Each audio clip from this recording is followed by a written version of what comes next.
اعوذ باللہ من الشیطان الرجیم بسم اللہ الرحمن الرحیم ومن الناس من یجادل فی اللہ بغیر علم ولا ہدی ولا کتاب منیر، اور لوگوں میں سے کچھ ایسے بھی ہیں جو اللہ کے بارے میں، اللہ کی باتوں کے بارے میں، اللہ کی صفات کے بارے میں، ذات خداوندی کے بارے میں جھگڑتے ہیں، بحثیں کرتے ہیں، نزاع کرتے ہیں، نہ ان کے پاس علم ہے، بغیر علم ولا ہدی، نہ کوئی ہدایت ہے، ولا کتاب منیر، نہ کوئی روشن کتاب ہے جس سے وہ رہنمائی لے رہے ہوں۔ ثانی عطفہ، وہ اپنی گردن کروٹ اپنی موڑ کر چل دیتا ہے، آیات سنتا ہے، اللہ کے کلام کو سنتا ہے، پھر ذرا وہ اپنی کمر کو موڑتا ہے، بل دیتا ہے، چل دیتا ہے، لیضل عن سبیل اللہ، تاکہ گمراہ کرے لوگوں کو اللہ کے راستے سے۔ لہ فی الدنیا خزی، اس کے لیے دنیا کی زندگی میں بھی رسوائی ہے، ونذیقہ یوم القیامت عذاب الحریق، اور قیامت کے دن ہم اسے جلانے والے عذاب کا مزہ چکھائیں گے۔ ذالک بما قدمت یداک، اور یہ سب کچھ ہے تیرے اپنے دونوں ہاتھوں کے کرتوتوں کی وجہ سے، جو بھیجا ہے تیرے دونوں ہاتھوں نے، بما قدمت یداک، وان اللہ لیس بظلام للعبید، اور یقیناً اللہ تعالیٰ تو اپنے بندوں پر ظلم کرنے والا نہیں ہے۔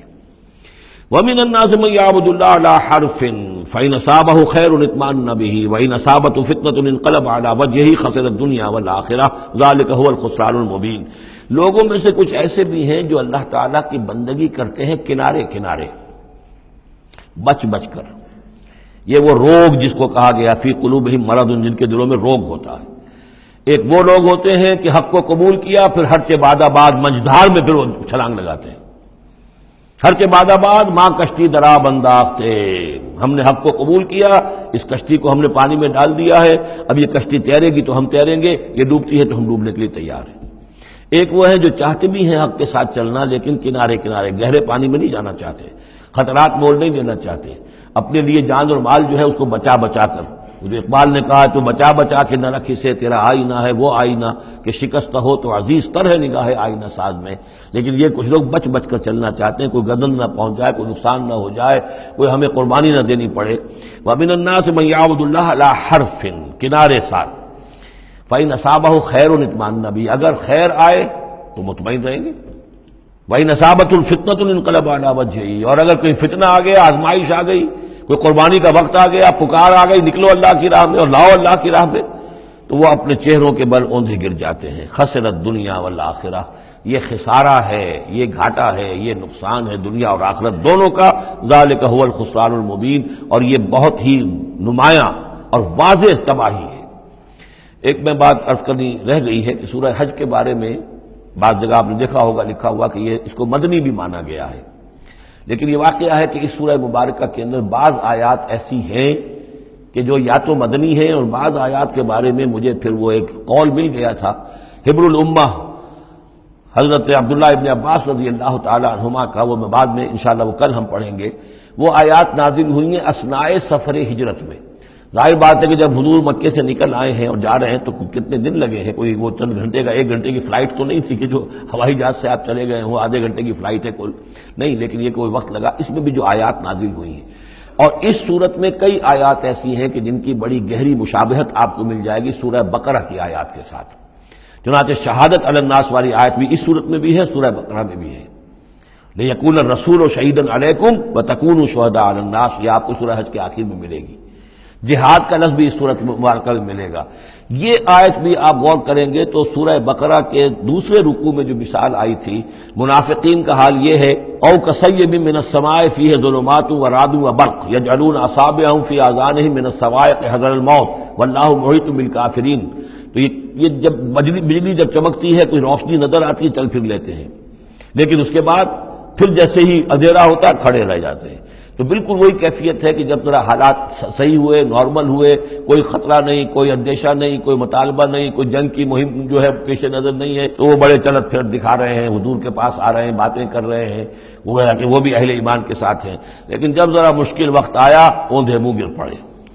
وَمِنَ النَّاسِ، اللہ تعالی ہمیں اس سے بچائے، اور دین اور ایمان کے ساتھ اور اللہ کے دین کو قائم کرنے کی جد و جہد میں مخلصانہ اور ہمہ وجوہ اپنے آپ کو جھونک دینے کی ہمت عطا فرمائے۔ وَمِنَ النَّاسِ مَن يَعْبُدُ اللَّهَ عَلَىٰ حَرْفٍ فَإِنْ أَصَابَهُ خَيْرٌ اطْمَأَنَّ بِهِ وَإِنْ أَصَابَتْهُ فِتْنَةٌ انقلب عَلَىٰ وَجْهِهِ خَسِرَ الدُّنْيَا وَالْآخِرَةَ ذَلِكَ هُوَ الْخُسْرَانُ الْمُبِينُ۔ یدعو من دون اللہ ما لا یضرہ وما لا ینفعہ، یہ پکارتا ہے اللہ کے سوا ان کو جو نہ اسے کوئی ضرر پہنچا سکتی ہے نہ نفع، ذالک هو الضلال البعید، یہی ہے بہت ہی گمراہی، دور کی گمراہی۔ یدعو لمن ضرہ اقرب من نفعہ، وہ پکارتا ہے اللہ کو اس کو کہ جس کا ضرر جو ہے وہ اس کے نفع سے قریب تر ہے۔ اللہ کے سوا کسی کو پکارو گے تو نفع تو کوئی ہے نہیں لیکن ضرر تو پہنچ گیا۔ لبئس المولا ولبئس العشیر، بہت ہی برا ہے وہ دوست اور بہت ہی برا ہے رفیق۔ ان اللہ یدخل الذین آمنوا وعملوا الصالحات جنات تجری من تحتها الانہار، یقیناً اللہ تعالیٰ داخل کرے گا ان لوگوں کو جو ایمان لائے اور جنہوں نے نیک عمل کیے ان باغات میں جن کے دامن میں ندیاں بہتی ہوں گی۔ ان اللہ یفعل ما یرید، یقیناً اللہ تعالیٰ کرتا ہے جو چاہتا ہے، جس چیز کا ارادہ کرتا ہے وہ کر گزرتا ہے، فعال لما یرید ہے۔ من کان یظن ان لن ینصرہ اللہ فی الدنیا والآخرۃ فلیمدد بسبب من السماء ثم لیقطع فلینظر هل یذهبن کیدہ ما یغیظ۔ یہ آیت مشکلات القرآن میں سے ہے، بہت سے مختلف انداز میں اس کی تعبیرات کی گئی ہیں، لیکن میرا دل ٹھکا ہے اسی تعبیر پر کہ جو موضح القرآن میں شاہ عبد القادر دہلوی رحمۃ اللہ علیہ نے کی ہے، اور میں اسی کو وضاحت کے ساتھ پیش کر رہا ہوں۔ جو شخص دین کے لیے خدمت کر رہا ہو، دین کے لیے لگا ہوا ہو کام کے اندر، داعی ہے یا اس کسی داعی کے ساتھ ہے، اب اس کے لیے یہ ہوتا ہے کہ ایک تو امید ہوتی ہے کہ اللہ کی مدد آئے گی، آج نہیں تو کل آئے گی، کل نہیں تو پرسوں آئے گی۔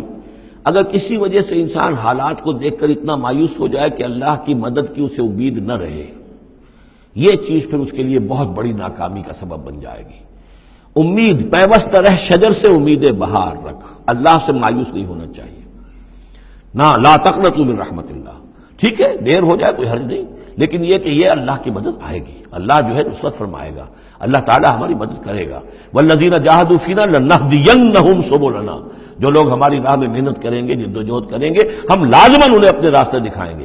یہ اللہ کا پختہ وعدہ ہے، ان وعدوں پر یقین رکھنا چاہیے۔ لا انک لا تخلف المیعاد، اے اللہ ہمیں یہ اندیشہ نہیں ہے کہ تو اپنا وعدہ پورا نہیں کرے گا، خلاف کرے گا، ہاں ہمیں اندیشہ ہوتا ہے کہ ہم تیرے وعدوں کے مصداق بن سکیں گے یا نہیں، ان کا مصداق بننے کی شرائط پوری کر سکیں گے کہ نہیں۔ یہ کیفیت بندے کی رہنی چاہیے، اللہ تعالیٰ کی مدد سے اور اللہ تعالیٰ کی نصرت سے مایوس کبھی نہیں ہونا چاہیے۔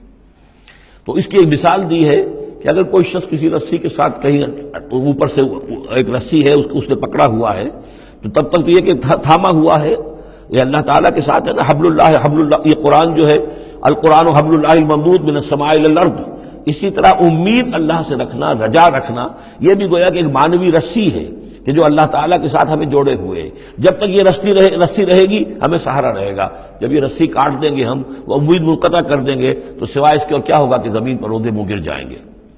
من کان یظن ان لن ینصرہ اللہ فی الدنیا والآخرہ، جس شخص کا یہ گمان ہو جائے کہ اللہ ہرگز مدد نہیں کرے گا اس کی دنیا میں اور نہ آخرت میں، فلیمدد بسبب من السماء، اسے چاہیے کہ ذرا ایک رسی آسمان کی طرف تانے، ثم لیقطع، پھر کاٹ دے، اسے توڑ دے، فلینظر هل یذهبن کیدہ ما یغیظ، پھر دیکھے کہ اس سے اس کا جو غصہ ہے اندر کا، اس میں جو مایوسی کی آگ جل رہی ہے اس میں کوئی کمی ہوئی۔ جب تک وہ رسی ہے کچھ نہ کچھ امید تو رہے گی، تو اس امید جو ہے اللہ پر اور اللہ کی نصرت اور اللہ کے وعدوں پر جو یقین ہے اس کو برقرار رکھو، یہ تمہیں سہارا دے گی۔ وَكَذَلِكَ أَنزَلْنَاهُ آيَاتٍ بَيِّنَاتٍ، اسی طرح ہم نے اتارا ہے اس قرآن کو روشن اور کھلی باتوں کی شکل میں۔ وَأَنَّ اللَّهَ يَهْدِي مَن يُرِيدُ، اور اللہ تعالیٰ ہدایت دیتا ہے جس کو چاہتا ہے، یا اللہ تعالیٰ ہدایت دیتا ہے جو چاہتا ہے کہ اس کو ہدایت ملے۔ صدق اللہ العظیم۔